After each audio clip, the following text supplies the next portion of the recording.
the most valuable gift to our nation. Ayan, please come. Vicky, can I have the remote, please? Yeah. There you go. Future is all yours.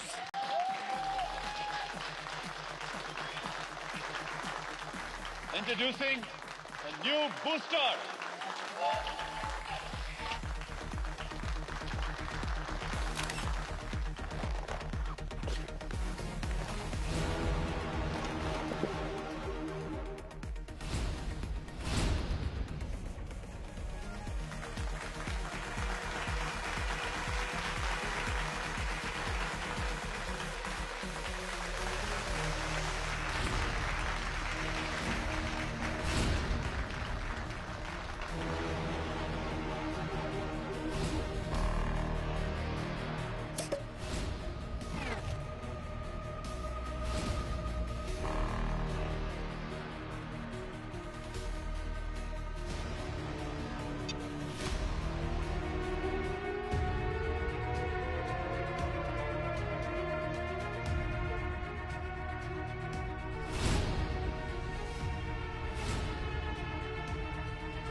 वेद,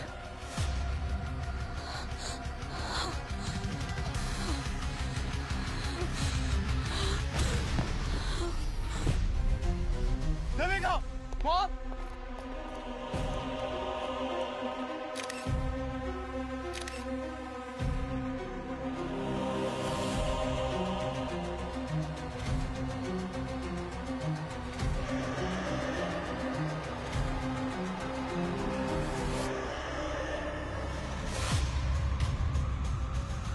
क्या ये कोई नई तरीके का dark publicity stunt है? अगर है तो 3 निशाने पर लगाएं, क्योंकि ये इवेंट हर जगह वायरल हो चुका है।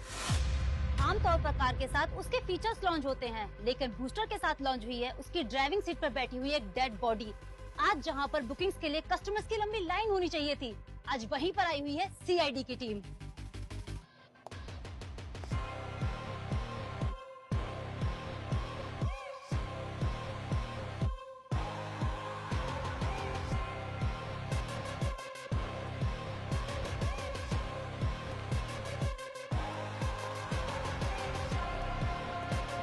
सर, देविका को होश आ गया है।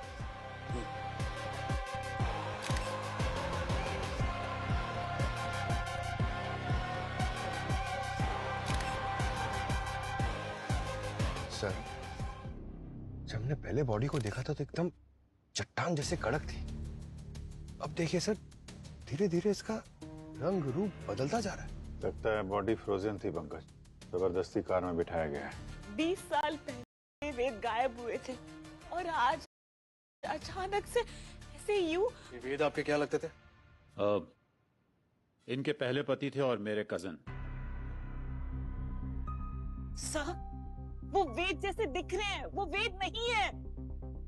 वेद को गए हुए तो 20 साल हो गए हैं। और हाँ, वो जो बॉडी पे टैटू है ना, वो वेद जैसा ही है। वो तो 20 साल पहले लद्दाख में बर्फ में। सर, आई एम श्योर कोई ना हमारे साथ प्रैंक कर रहा है। हाँ, आप चेक करिए ना। और आजकल तो आपको पता है ना, 3D वाले मॉडल्स कितनी इजीली बन जाते हैं। ये नकली है।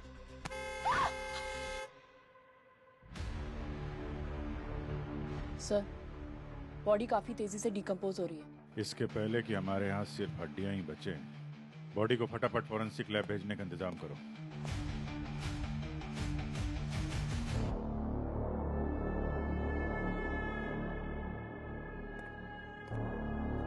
बीवियां कभी झूठ नहीं बोलती हैं। इस आदमी को मरे हुए लगभग 20 साल हो गए। अरे सर, ये आदमी ऐसा कौन सा चूरन खाता था कि 20 साल तक इसकी बॉडी डिकम्पोज नहीं हुई है।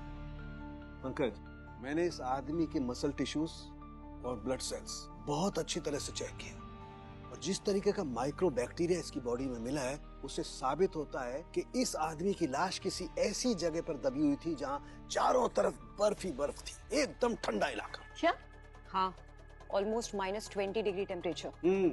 और इतना कम टेम्परेचर इंडिया में सिर्फ हिमालय के हाई एल्टीट्यूड एरिया में मिलता है और कहीं नहीं। लेकिन अगर 20 साल से किसी मरे हुए इंसान की लाश कहीं दूर पहाड़ों में दबी हुई थी, तो फिर ये अचानक मुंबई कैसे आ गई? अरे ऐसा कौन सा स्पीड पोस्ट है कि लाश वहां पहाड़ों से या मुंबई एक कार के सीट में आ गई? पंकज, अभी लाश स्पीड पोस्ट से आई है या टाइम ट्रेवल करके आई है, ये पता लगाना तुम लोगों का काम है ना। हाँ, लेकिन मैं तुम्हें ये बता सकता हूँ कि ये लाश कब बाहर आई है। सर तो पूरी बात बताइए ना, आप ऐसे किस्तों में क्यों बोल रहे हैं? ये लाश 12 से 13 घंटे पहले बाहर आई है। क्या? हाँ, सिर्फ 12 से 13 घंटे पहले? बिल्कुल। जिस तरीके से इसके मसल टिश्यूज टूट टूट करके गिर रहे हैं और जिस तरीके से इसका स्किन का कलर बदलता जा रहा है, उससे बात साफ पता चलती है कि किसी लो टेम्परेचर से इस लाश को बाहर आने में सिर्फ 12 से 13 घंटे लगे, बस। सर, वेद को ना पैराग्लाइडिंग का बहुत शौक था, इसीलिए ही वो लद्दाख जाते थे।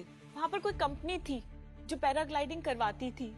बस वहीं पर पैराग्लाइडिंग करते टाइम जब लैंड कर रहे थे तो एवलांच हो गया और वेद बर्फ में फंस गए। उसके बाद वेद कभी मिले ही नहीं हमें। वो कंपनी कौन सी थी जो ये पैराग्लाइडिंग वगैरह करा रही थी? अब 20 साल पुरानी बात है, नाम तो याद नहीं है। और वैसे भी वेद भाई साहब अपनी सारी बुकिंग्स खुद करते थे। तो बुकिंग की डेट तो याद होगी ना आपको? हाँ सर, वो मैं कैसे भूल सकती हूँ। 3 सितंबर 2004। Find it. क्या 2004 में? अब मैडम, इतनी पुरानी बात कौन ही याद रखेगा। पर हाँ, झूठ नहीं बोलूंगा कि कभी कभार बर्फीले तूफानों में ऐसे हादसे अक्सर हो ही जाया करते हैं। और ये पैराग्लाइडिंग का खेल तो है ही रिस्की, और सच कहूँ तो इसी एडवेंचर की वजह से लोग आते हैं इसको करने के लिए। पर हम अपनी सेफ्टी में कोई कसर नहीं छोड़ते हैं, पूरा ध्यान रखते हैं सेफ्टी का। तो मैं आपकी कंपनी के बारे में कहाँ कुछ बोल रही हूँ रवि जी। मैंने वेद की जो डिटेल्स दी है आपको, आप बस वो चेक करके बता दो कि वो 20 साल पहले आपके यहाँ आए थे कि नहीं। रिकॉर्ड्स तो होंगे ना आपके पास। आप मुझे थोड़ा वक्त दीजिए, मैं सब कुछ चेक करके आपको कॉल बैक करता हूँ। थोड़ा अर्जेंट है। जी मैडम। सर, ये पिछली रात का फुटेज है। यहाँ पोडियम पर गाड़ी खड़ी है और सर इस वक्त गाड़ी के अंदर कोई भी नहीं बैठा। फिर इस कार को कवर कर दिया जाता है।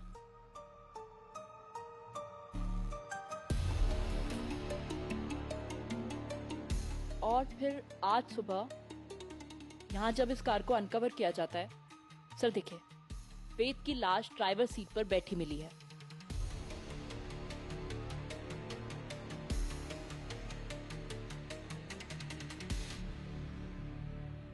सर, सब कुछ तो हमारी आंखों के सामने है, फिर लाश गाड़ी में आई कहाँ से?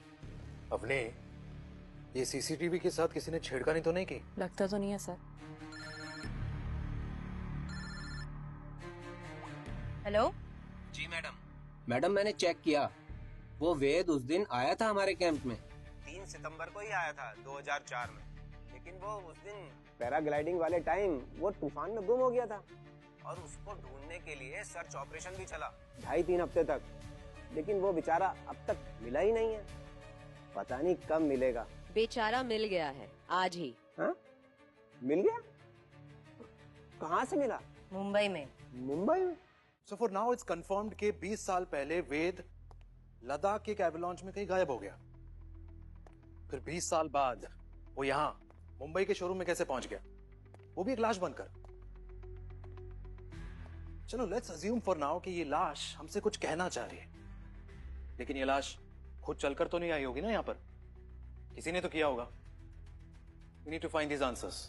सर, फॉरेंसिक ने कंफर्म किया है कि इस बॉडी को एक्सट्रीम कोल्ड टेम्परेचर से निकले हुए कुछ 12 से 13 घंटे हुए हैं। 12-13 घंटे में लाश बाय रोड लद्दाख से मुंबई पहुंच गई? Not possible. इस कार को खंगालो अच्छी तरीके से, एक एक कोना छान मारो इसका। बॉडी इस कार में मिली है, जवाब भी एक कार ही देगी।